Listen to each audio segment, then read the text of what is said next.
What's goody?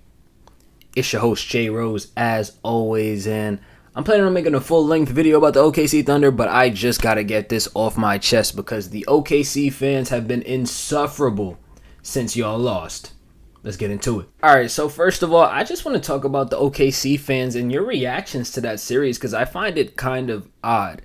Because I know for a fact, if my team were to lose that series, I'm not immediately going to think about next year or 5 years from now or 10 years from now. I'm going to think about this series and what we did wrong and what we could have done better. But instead, all I'm seeing is OKC fans either complaining about the refereeing or complaining about Luka, who didn't even have a great series. So if we're being very 100% serious, that should have been winnable for y'all. With Luka only averaging 24, a guy that averages 30 plus points, averaging 24 or 25 points against y'all, that's winnable. That should be winnable as a 1 seed. So I'm not sure where the excuses start coming in. That was a very run-of-the-mill series for the Mavericks, and it looked very easy.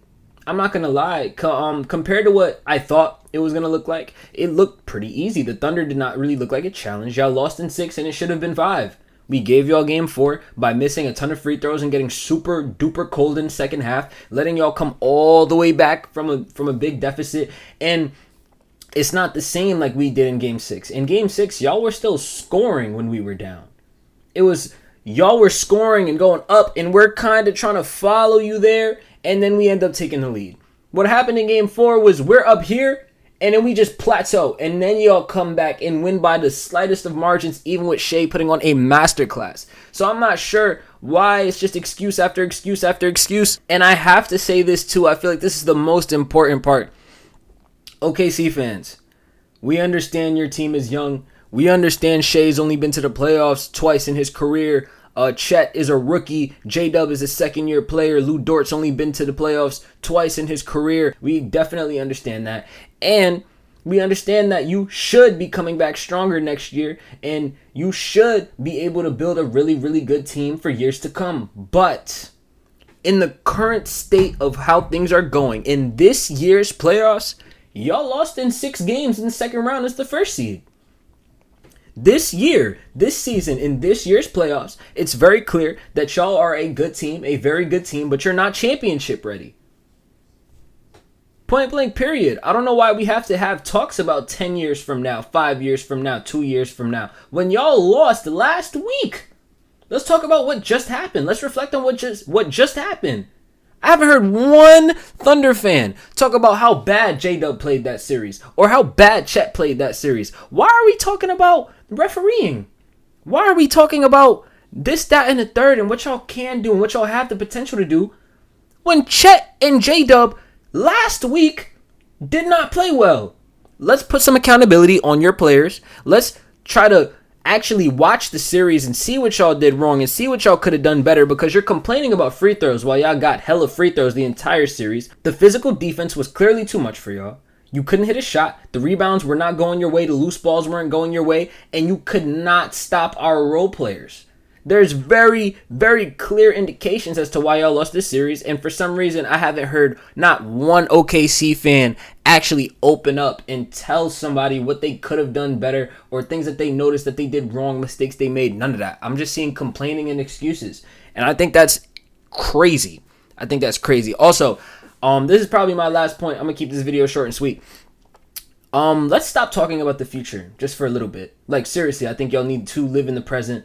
And instead of maybe talking about 5 years from now, let's talk about the offseason maybe, what y'all can add, what y'all can subtract, what y'all can do differently, because I'm not really understanding how y'all think just because you have a nice young team right now that that's going to equate to y'all winning 10 championships in a row.